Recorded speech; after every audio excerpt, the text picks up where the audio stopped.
Sebagian besar wilayah Kabupaten Garut adalah pegunungan. Secara umum di wilayah ini mempunyai iklim tropis basah. Kondisi alam ini seolah menjadi berkah tersendiri untuk masyarakat yang tinggal di wilayah ini, terutama bagi para petani. Kali ini, aku berada di Kampung Bajing, Desa Sukaraja, Kecamatan Banyuresmi, Kabupaten Garut. Mayoritas penduduknya mempunyai pekerjaan bertani dan berkebun. Warga di sini banyak yang menanam buah pepaya karena peningkatan permintaan buah pepaya sangatlah tinggi. Buah pepaya yang kami petik kebanyakan dalam keadaan mentah. Cara ini dilakukan sejumlah petani untuk menyesuaikan kondisi agar buah pepaya sampai kepada konsumen dalam keadaan masak. Karena masih usia muda, buah pepaya ini memiliki batang cukup keras, sehingga aku harus mendorongnya atau mengkaitkan buahnya dengan kuat. Pepaya yang sudah dipanen, aku kumpulkan dan dibawa untuk dikupas kulitnya.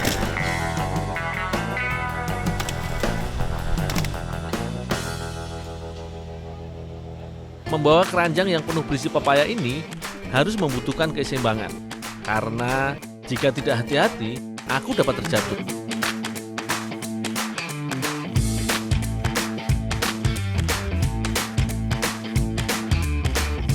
Kali ini, pepaya yang aku panen oleh pembelinya akan dijadikan untuk olahan manisan.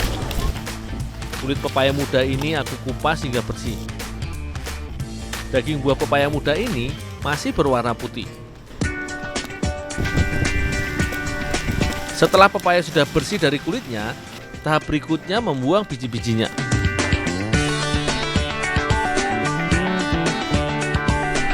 Mang, bijinya udah penuh. Saya olah dulu ya, Mang ya. Makasih, Mang ya. Bu, Pak, makasih. Teh, ini teh biji pepayanya teh. Oh iya, Ndul. Sangrai dulu. Ini aku lagi buat untuk selainya. Oh, ya teh.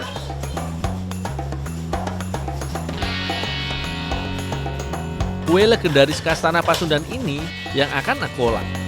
Olahan kali ini tidak biasa karena berbahan dasar dari biji pepaya. Aku dibantu Teh Nida untuk mengolah buah pepaya ini. Teh Nida membuat selai dari buah pepaya dan aku menyangrai biji pepaya.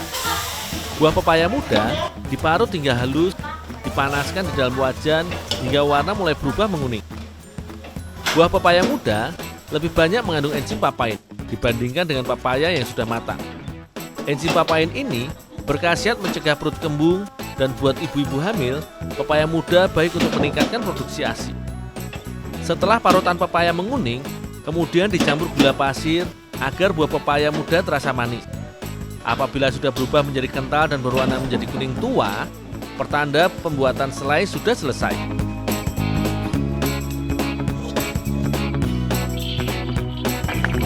Giliran aku menyangrai biji pepaya muda. Biji yang masih basah ini cukup lama untuk menjadi kering. Kurang lebih 40 menit agar biji ini menjadi kering dan berubah warna menjadi kecoklatan.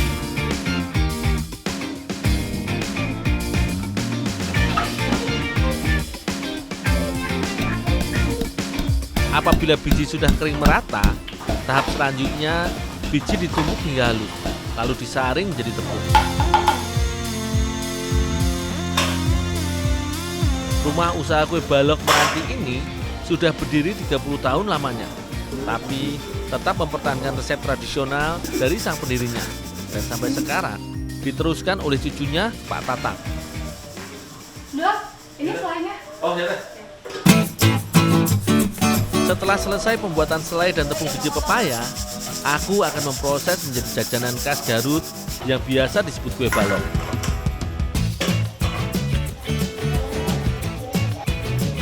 Resep adonan kue tradisional ini terdiri dari gula, bubuk vanila, soda kue, telur, air, minyak kelapa, dan tepung terigu.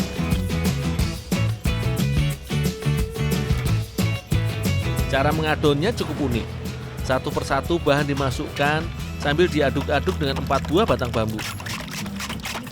Pertama-tama, gula dicampur dengan bubuk vanila. Kemudian dimasukkan soda kue, diaduk hingga rata.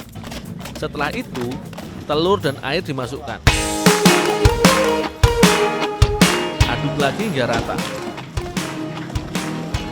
Dan yang terakhir, masukkan minyak kelapa dan tepung terigu.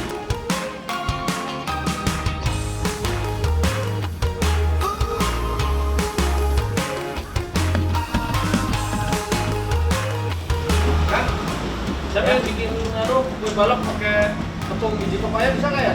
Bisa. Adonan kue balok aku campur dengan tepung biji pepaya. Lalu aku aduk hingga merata. Sekarang waktunya memanggang.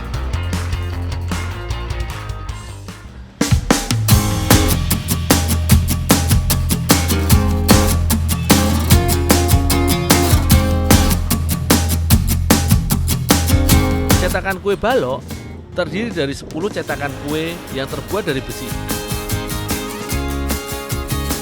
Sebelumnya, panggangan aku beri margarin agar adonan tidak lengket. Cetakan demi cetakan aku isi adonan biji pepaya. Adonan mulai mengembang. Ini berarti adonan sudah setengah matang. Saatnya memasukkan selai pepaya muda. Agar bagian atas kue matang, ditaruh panggangan atas yang berisi arang panas. Jadi kue balok tidak perlu dibolak-balik agar matang merata. Kue balok ini enaknya disantap saat hangat. Biasanya disantap untuk mendampingi kopi atau teh pada pagi hari ataupun malam hari.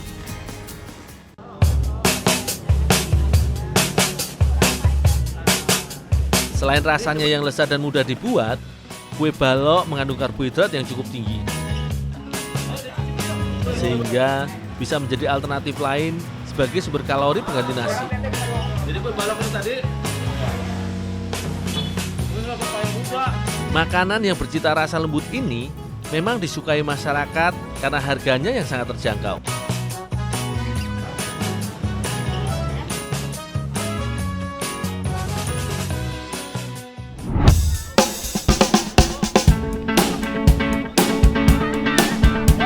Liburan panjang sekolah, aku mengajak adik-adik bermain di tepi pantai Sayang Helang, Pamempek, Garut, sambil menikmati angin dan gemuruh ombak di pantai.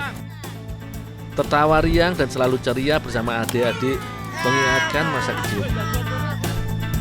Tapi lagi seru-serunya bermain, biji karet punyaku sudah habis. Aku harus mencarinya ke kebun karet. Beli di mana tadi? Cari aja lah di kebun karet. Oh gitu. Kita cari dulu ya. Ya. Nah, lanjut. Yuk.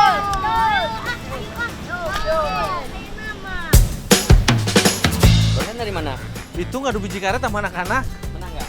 Kalah, habis makanya. Kang, biji karet bisa dimasak nggak ya Kang? Nggak bisa lah, kakak saya juga suka bikin. Beneran? Nah, kalau mau ayo. Ayo cari yang bajak aja yuk. Yuk.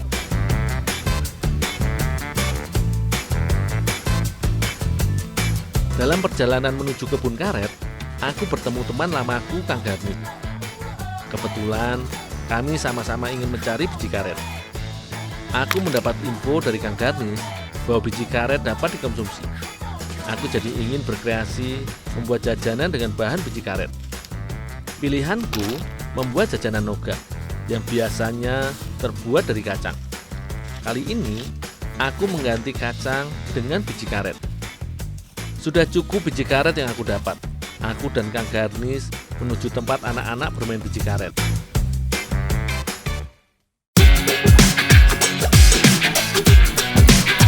Dek, masih ngadu aja. Yuk, bantuin yuk, Akang ngupas. Tolong ambilin nyiru sana. Kali ini, aku bukannya mau ikut main lagi, tapi mengajak anak-anak mengolah biji karet menjadi panganan. Berdasarkan penelitian, ternyata biji karet mempunyai kandungan asam amino esensial yang bermanfaat bagi tubuh. Bahkan, terdapat kandungan protein yang cukup besar, sekitar 23%. Karena untuk dikonsumsi, Kulit biji karet harus dibuang dengan cara dipecah dahulu. Adik-adik bersama-sama membantu memecahkan kulit biji karet. Bagian ujung kulit biji karet dipukul agar lebih mudah mengeluarkan dan tidak merusak isi bijinya. Biji karet yang sudah dikupas kulitnya direbus dengan air panas. Kemudian direndam selama 2 hari untuk menghilangkan getah dan racunnya.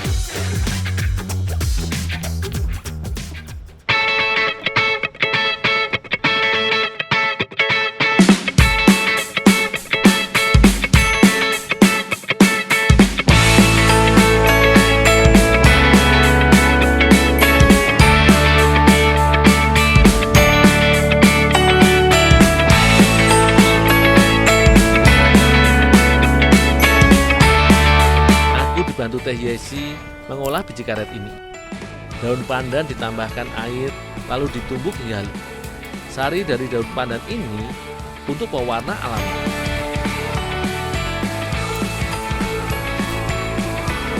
Teh, ini biji karetnya teh yang udah dijemur. Di sana potong-potong kecil.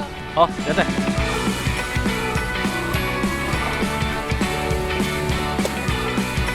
Sedangkan aku memotong biji karet menjadi potongan-potongan kecil sebagai bahan dasar noki.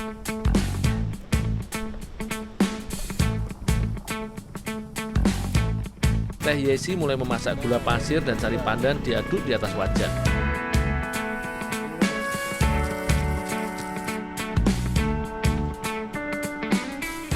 Teh, ini teh biji karetnya teh.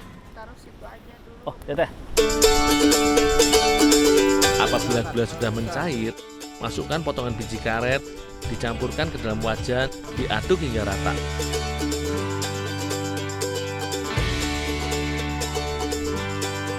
Kue noga biji karet siap dimasukkan ke dalam bambu yang sudah dibelah sebagai cetakan. Tunggu beberapa saat, gula akan mengeras dan kue noga biji karet dapat dinikmati.